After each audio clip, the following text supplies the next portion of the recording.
Hey, listeners, and welcome to the You Are Epic podcast. This is where we honour the people who've helped build not just our industry, but our communities.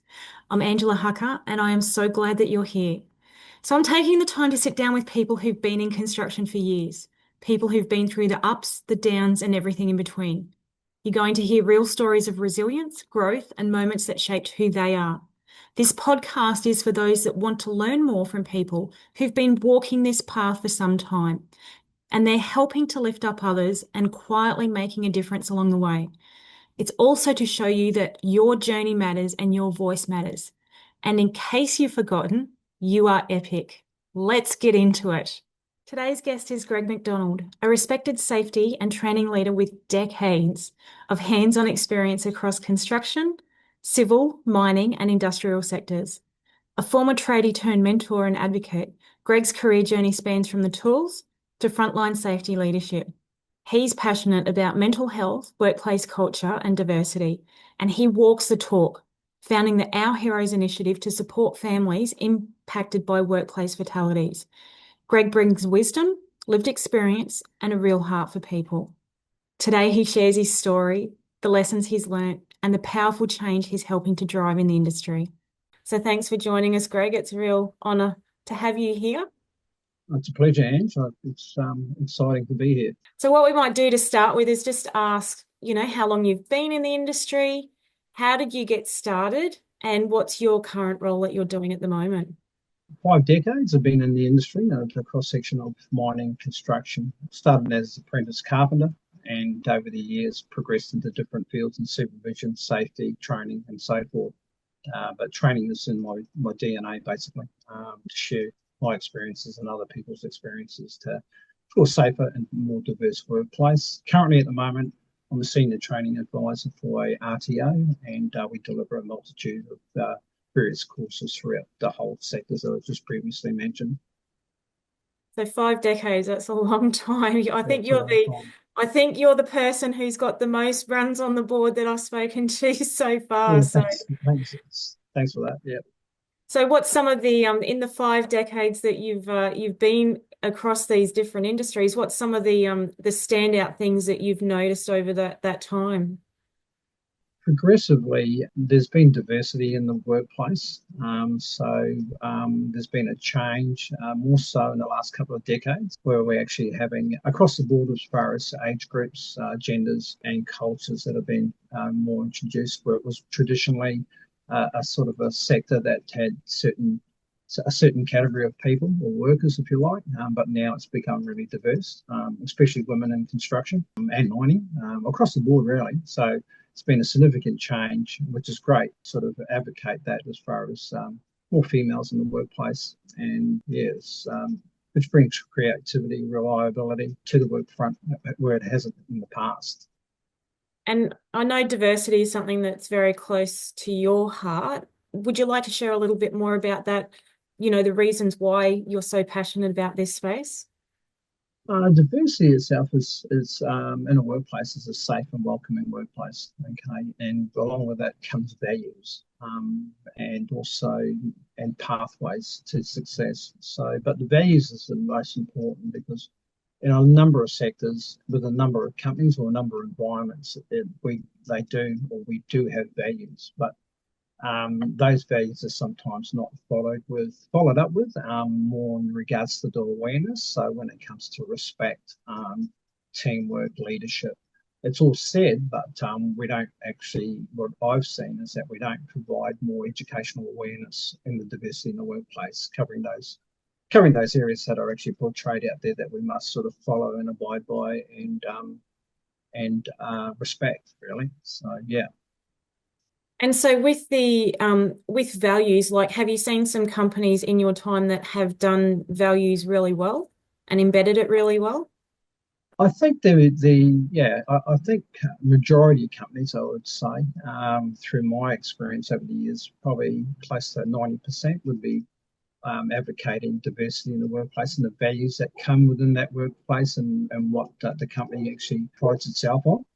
Values are so important, and it's basically a pathway and a guidance there for everyone to work together in a partnership and teamwork when it comes to diversity. Yeah, so like I said beforehand, there's always room for improvement, and I feel that there's quite a number of areas that needs improving, and it needs to be on the forefront really. And diversity covers a number of things: ages, genders, culture, various other things as well. So it's quite a large spectrum there, and I strongly believe that uh, both corporate and small companies, small business need to sort of refocus on that because the customer base as well, but not only for employees benefits, but employers benefits as well. So it's a two-way street on that. So employers need to understand, plus the employees need to have guidelines and values and pathways for them to follow. So everyone needs to be on the same page, and we all need to be ticking all the boxes together. And so with that diversity, like you're absolutely right. Like it's not just about gender, it's about, your race and your religion and, the different cultural backgrounds that you might come from and what you're actually bringing to the table. And, with that, it comes different perspectives and can create some innovation and, then that can flow on to new ideas and better ways of doing things and stuff. And I'm just would love to know if you've seen like a company that's really or a place where you've worked that's really harnessed that well and helped amplify, the value that diversity actually brings. Yes, I've actually undertaken a survey after hours, mind you. This is not during work hours, so it was completely independent from company time, which was a diversity survey that was I conducted across various genders, various age groups, various positions and roles within the company. And to implement a diversity plan was well received, and we had 100% backing support for that. So that was really encouraging, especially when I think there was about 7 or 8 different nationalities in there as well. I know for a fact there's at least 7. So it's coming from different nationalities and it's coming within the workforce from various roles, from various ages as well. So it's a cross-section assessment on how people would welcome it, an education program in the workplace. And out of that also, there were significant factors are saying that that should be part of the induction process, which doesn't go into detail. Some companies do it, but it needs to go more into detail. Being able to understand your fellow colleagues in regards to their background, their education, their successes, their creativity, and sometimes we don't actually go into more detail with your work colleagues and try and work together as a team efficiently and safely. And understanding your work colleagues' background through their successes and creativity is a huge boost to anyone, really. And a lot of that gets untapped, and so it's not actually used, and we're not exposed to it. So we just continue on in the role that you're doing, but there's people alongside you that can help out immensely, contribute towards the role that you're in and the job tasks that you're undertaking. So it's about like, really spending some time with people, getting to understand them and know them a bit more and understand what drives them and then, help bring that all together as part of a collective good. That's what you're sort of implying needs to happen? Yeah, that's the main objective, but also respecting each other. Some people are hesitant from, for whatever reasons, someone from another country or someone who hasn't that doesn't have LLN competencies or language literacy and numeracy. So there's a bit of a standoff and there's a sort of a judgment factor that comes into it. So we want to be non-judgmental in the workplace. We also need to put our creative hats on there, and also we need to work in as a team and a partnership and back each other up. You're right in what you say.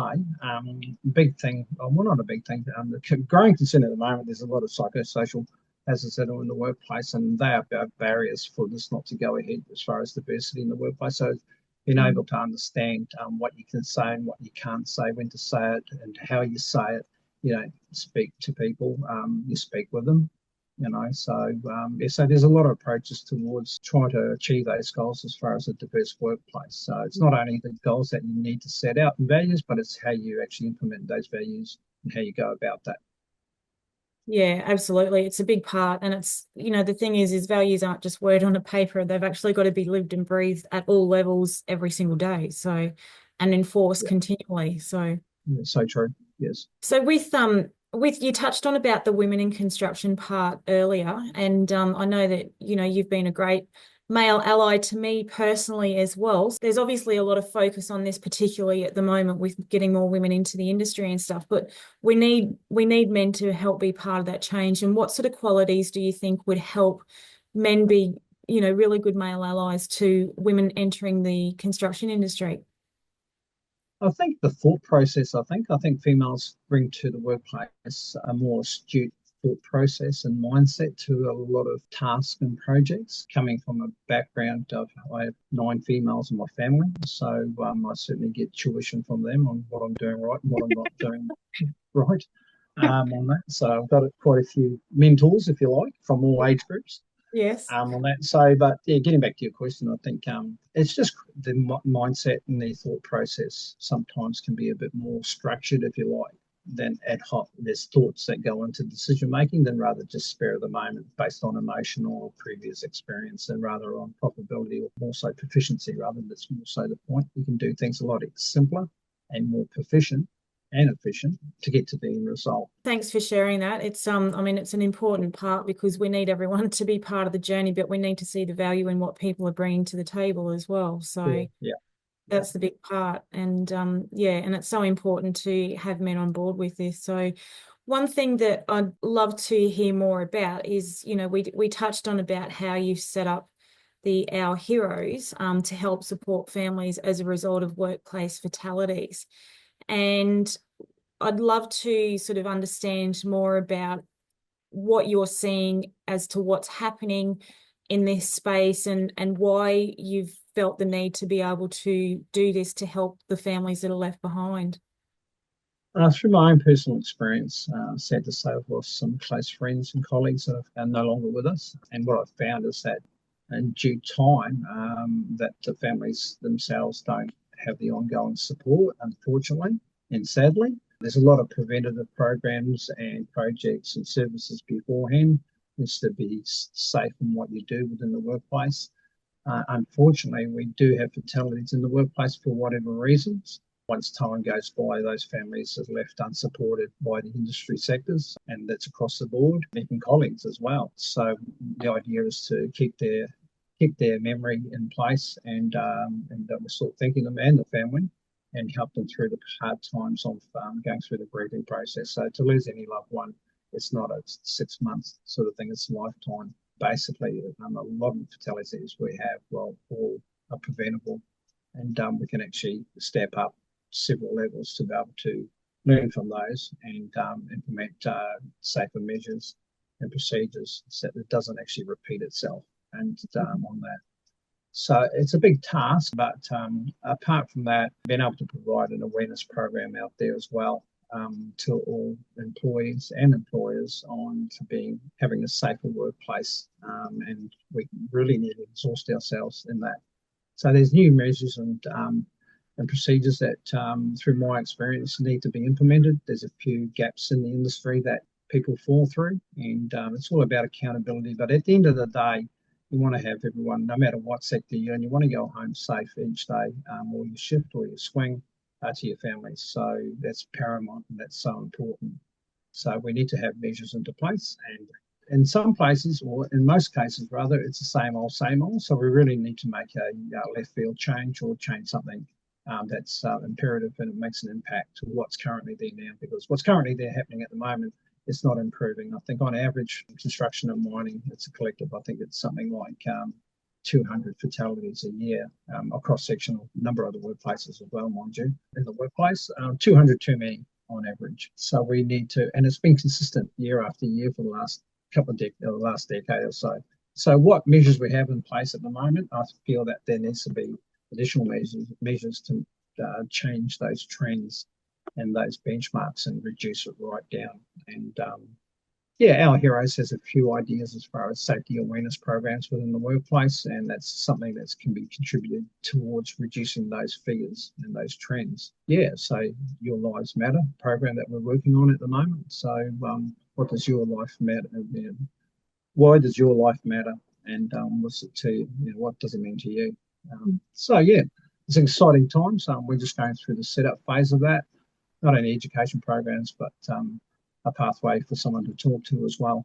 And because that's the big part, isn't it? It's like when there's been a workplace fatality, it's like from a company perspective, they go through, they'll do the investigation, the regulator will get involved, but it's like, well, hang on, you actually got a family as well who's been left behind, and what happens to that family? They can't be forgotten about. Yeah, it's so true. And sadly, there's no advocate or there's no support network out there or support group that actually more or less holds the family's hand and takes them through the investigation process, through work cover, through police, through the relevant industry sector, courts, and all those stakeholders involved. That there's no support program out there to let people or educate families on what the processes are, which adds to the trauma and the grieving process as well. So you're sort of left hanging, if you like, and there's nothing out there to help people go through the processes and what's required and how the outcomes come about. And on that basis, yeah. So it's the unknown, and people are isolated in that sector. So we're aiming to fill that gap, provide support there through the investigation process and steer them through that pathway. There's legal ramifications from it as well, maybe. So helping them out in that awareness as well, as far as a program, awareness program. And financially, they find it really hard as well. There's a lot of psychosocial hazards that come from it as well. Suicide comes into other family members that can't deal with the current crisis, and various other things that come into it. So we need to provide the support and pathways so where they can gather help from. So yeah, it's all positive in that sense. Because the other part with that too is that sometimes, sadly, the person who has lost their life is the breadwinner for the household, and they're the ones who are away. And especially if they're doing FIFO and things like that, they might be the person who's away working to support the family who's still at home. And then it's like, well, what happens with that family? What's their source of income then as well? That's right. Where the partner may have to, if he or she's not in employment, she more or less has to accommodate for the family and then look at going back into re-entering the workforce. Being a support in a family role, it's really hard because unless you keep your skill sets up, it's really hard to enter back into the employment, to the work job market on that. So, yeah, there's more trauma and anxiety to that. All things said and done, we need to have support there and encourage them that they can sort of move on in life and give them the support and direction they need or require to do that. And things happen. So, what we've found is that we need to understand should a tragedy that happens within the family for whatever reason, we need to be prepared for that. So we need to have all dot our I's and cross our T's, and it goes across the board with everyone as far as and challenges where families are left where the actual family member doesn't actually have a current will, and that adds more stress and trauma to the loss of that family member. So we're also advocating about making sure that we have everything in place as well should something happen, but you really need to have plans and be organised should that happen. That's with everyone. Everyone should have a will. You don't want to have confrontation and issues without a will can become really messy. So yeah, so it's helping in that sector as well. Yeah, definitely. And I've been through the situation where I've lost a loved one and they didn't have a will, and then the process afterwards is quite traumatic for those left behind, because then it's like it has to go through court and everything like that as well. And then you've got people making claim to the assets and just all Yeah, sorts of stuff that happens. So it's really messy. Yeah. yeah, yeah, which is not great after you've just lost a loved one as well. So I can definitely empathize in that regard. So with the gaps that you're seeing and the additional measures that you sort of mentioned that need to be put in place, what sort of ideas have you got about some additional measures that would help provide that, I guess you'd call it some aftercare support, or maybe even the preventative stuff that would help? We just need to be more better planned and organised, and just make sure that we have a flow chart, if you like. I mean, for argument's sake, just left field, we have a safety plan that we have within our household. Do we have emergency procedures in case of a fire, cyclone procedures? Is anyone first aid qualified? These are certain areas there that we also touch on, but looking at the gaps there, I think the biggest thing is just education across the board with sort of anything if you're dealing with with a loss of a loved one or work colleague. It's traumatizing for a work colleague to go through things like that as well. So the three factors: the employer, the work colleagues, and the family and friends that are involved. So there's quite a few areas that gaps that we need to sort of make sure that we cover and provide support there, and guidance, and also policy change as well. So And it's about, one of the words that you've touched on through the conversation is about respect, but it's about having that respect for what happens afterwards and respecting and the diversity as well. Like everyone handles things differently, and like a workplace accident can be quite gruesome, unfortunately, and the trauma that could have on work colleagues, on a company, and then a family as well. And to be able to respect the different diversity as to how people might react to that as well, and then being able to respect what they need afterwards to help support them.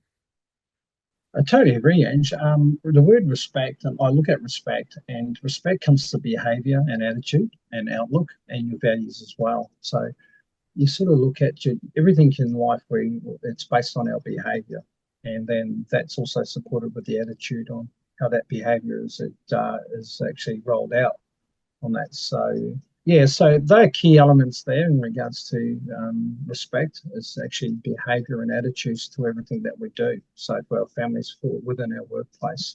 And I think that needs to be educated and actually be on the forefront out there as far as, and I do that every day, every course that I run that I'm involved in.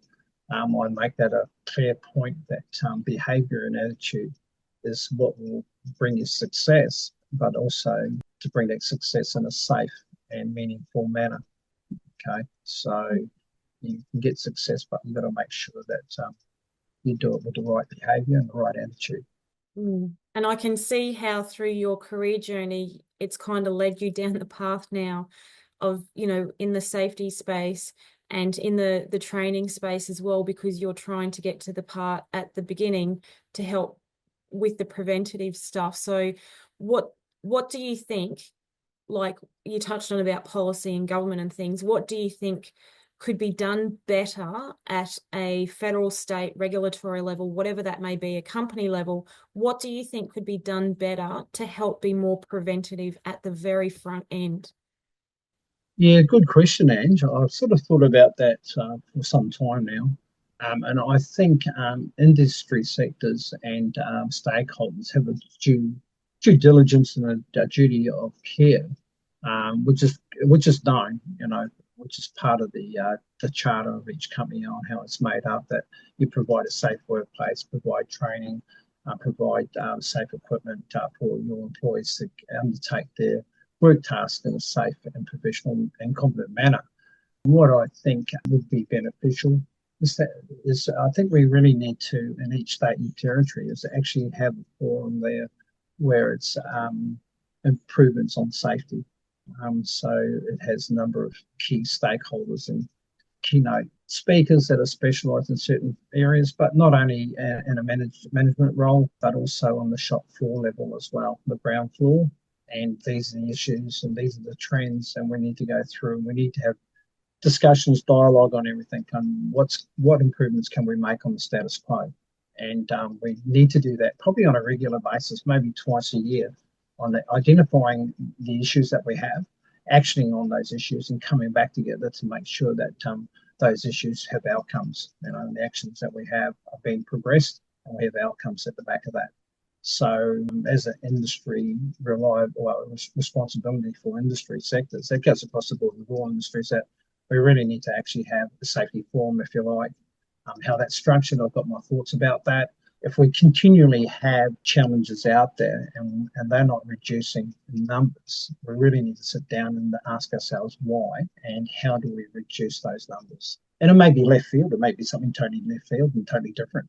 But unless you try different aspects, we'll never know. If you continue doing what you're doing and hope for change, well, we all know what that relates to. The same old, and nothing's happening. And it does get frustrating in the sectors and the industries because people are throwing their hands in the air saying, well, this continually happens. So you really got to make a big change somewhere. And it's not a head in that sand attitude. So you really got to look at different aspects. How can we improve things? And we may have to get real creative about about how we go about that. So if you had a magic wand and you could wish for anything that you wanted to be able to help be that change or make those changes, what would that be? I think we already have measures and mechanisms in place, but I think the one that stands to mind is that everyone has the authority to stop an unsafe work practice or manner, and we need to really have that legislated. I think that no one has the hesitation or doubt about something that doesn't look right or isn't right, and really not step forward. So a lot of companies do advocate and support that, but it really needs to, through my experience, to stop an unsafe work practice or behaviour. A lot of companies, probably I'd say, speculating 80% of companies actually don't actually have a policy and procedure and a methodology on how to go about that. If you're seeing someone doing something, if you don't have communications, if you do have communications, and what we need to do. So there's initiatives out there to take on board. It's a matter of having the companies to take not only one, but maybe several of those initiatives on there to stop an unsafe work practice or unsafe manner in regards to being put in a position where you don't feel comfortable from a director, from management, or from another colleague. So it's also about unsafe work practices, but it's also about your behaviour and manner within the workplace there, that you can actually have a system in place that covers both your responsibility and your behaviour. So, and that needs to really, I think that's the key to it all. No one has any point of hesitation. They can actually draw that red card out and saying, "Hey, look, what you're doing is unsafe. Hey, I feel threatened or I feel uncomfortable on the comments that you made." So yeah, and I think that's the pathway that we need to do, and the companies need to support that. You have a Mm. gut feeling something's not right, or you don't feel comfortable in any way, you need to pull that methodology out and be able to promote that and have that recorded and reported and investigated so that we can actually have a safer, more engaging workplace. Mm. And I think the key part with that is it comes back to the workplace being psychologically safe in the first place, that you can actually do that. Because you and I both know from working in the industry for as long as we both have, when you're on these sites and there's lots of pressure and there's lots of stress because you're on a time frame and you're on a limit and you've got a schedule and you've got a budget and this and that, and every minute is, costing money essentially. And so this is where there needs to be, to even go higher again with this, to be able to create those safe workplaces where people can do that without fear of retaliation or retribution, because the focus for the company is like, we've got to get this project finished because, we're subject to liquidated damages if we don't, we're on a schedule, we've got all of this sort of stuff happening, there's financiers involved. So then that sort of stuff then flows down to, then it doesn't create the psychological safe workplace where people can actually go, hey, I feel unsafe, I can't stop work because of all these pressures that are sitting higher up above. Yeah, I totally agree. And I think once going through my years of experience, all major projects have a retention program, looking at budgets. And I think it must be, I think it's a good idea to actually have a retention based on what we just spoke about as workplace safety. So that should anything arise, and looking at various measures and initiatives, that the retention actually covers that. So that should be mandatory on all projects, that all contractors, they have a 5% retention in this field and in this area. And that's inclusive of the project costs. So that when it comes to budgets, there's no penny pinching. You do have an allocated budget there to be able to meet certain criteria when it comes to safety, well-being within the workplace or within that project by both the contractor and the employer. I think that would be a good step in the right way, because at the end of the day, you want that project to be able to be completed safely without incident, zero harm to anyone, and we need to have a budget set aside. Unfortunately, safety in many cases, not all, but many, is basically, it's just another a takeoff from your bottom line on that. So if you're serious about it, we need to have a retention that's held to cover that sector. And yeah, I agree. Absolutely. There needs to be some allocation of funds to be able to manage it safely, because there's no point preaching about safety, safety, safety if you've actually got no resources to help support it as well. So Yeah.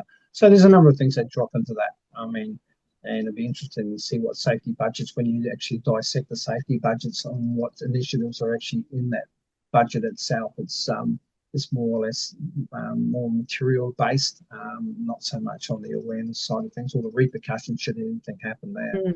Mm. Some companies do have a factor in there as fatalities. They build that in, or legal ramifications as well. But we really need to have a budget there for retention towards developing and having improvements to what's currently on that project that may have been overlooked or fallen through the gap, so that we can safeguard ourselves and we know that it's another step to ensuring that the project finishes on time, on budget, and no one is injured or anything else from that. Yeah, I agree. So one of the things that you also touched on as well was about the behaviors. That's you mentioned that a couple of times. So I'd love to hear more about like what sort of good behaviors are necessary to then be able to go to work safe and come home safe. Exactly, and that comes back to each individual. And what acronym I use is risk. Okay, and I deliver this every day, every course that I do. A certain your behaviour, your attitude is based on the risk level that you go about doing your task or going to work, or driving to work, even and driving home.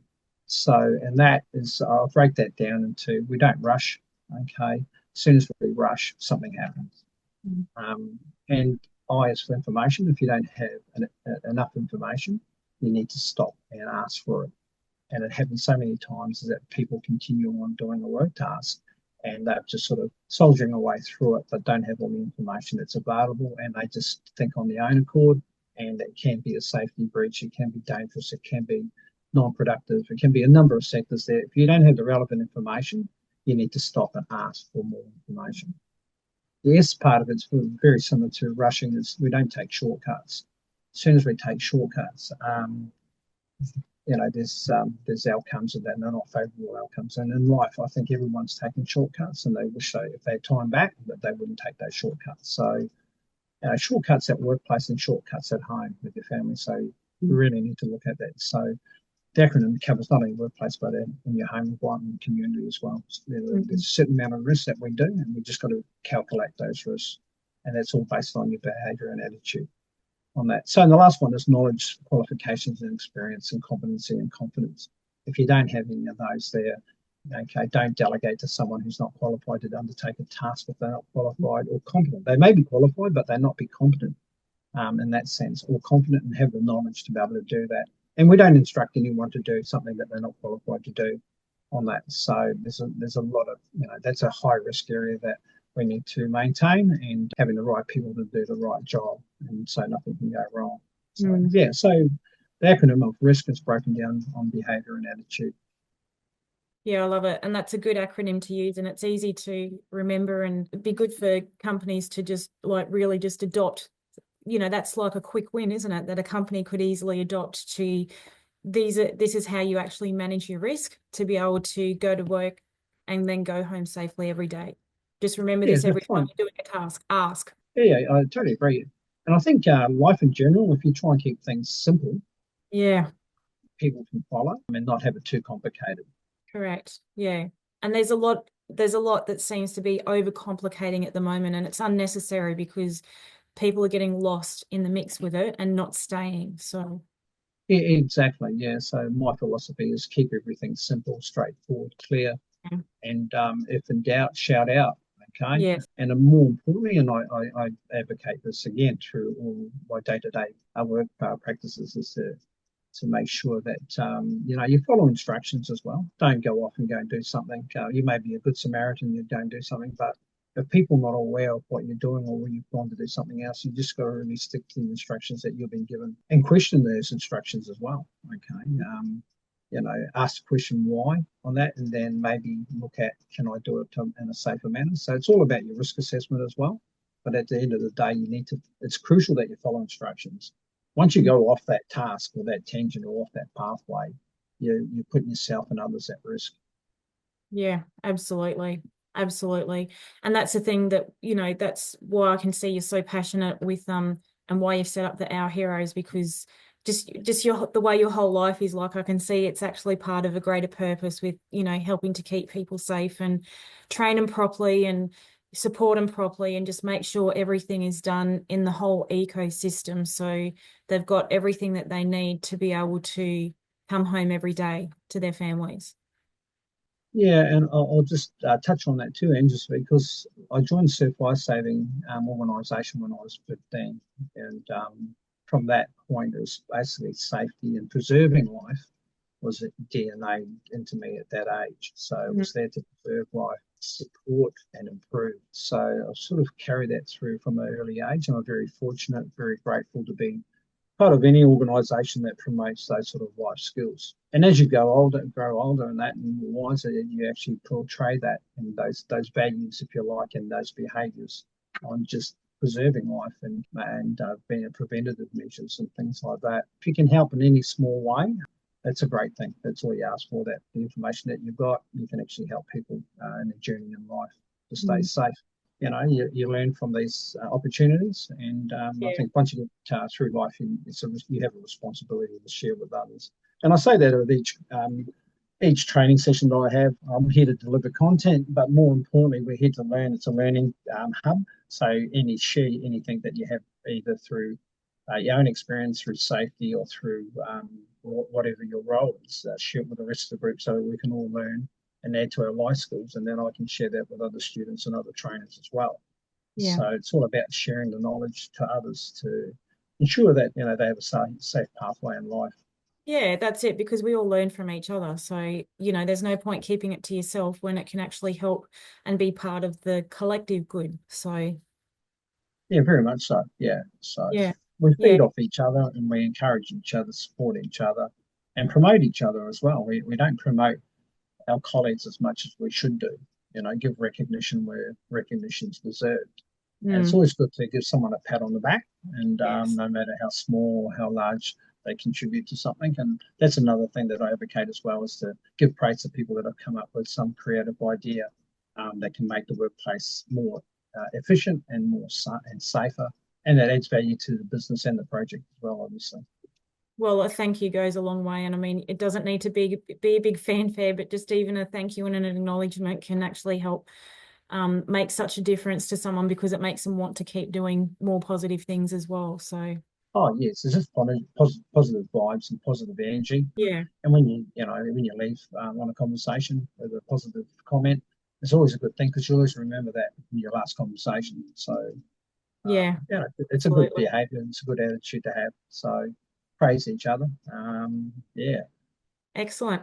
Well, in closing, what I'd love to ask you is that if there was one thing that you could actually say that people would remember you by as some words of wisdom, and that could be a comment, a statement, just something that you'd like people to remember, and whether that's something to go home every day safely, love your family because, with what you've seen and experienced, what would that be? Some words of wisdom from Greg.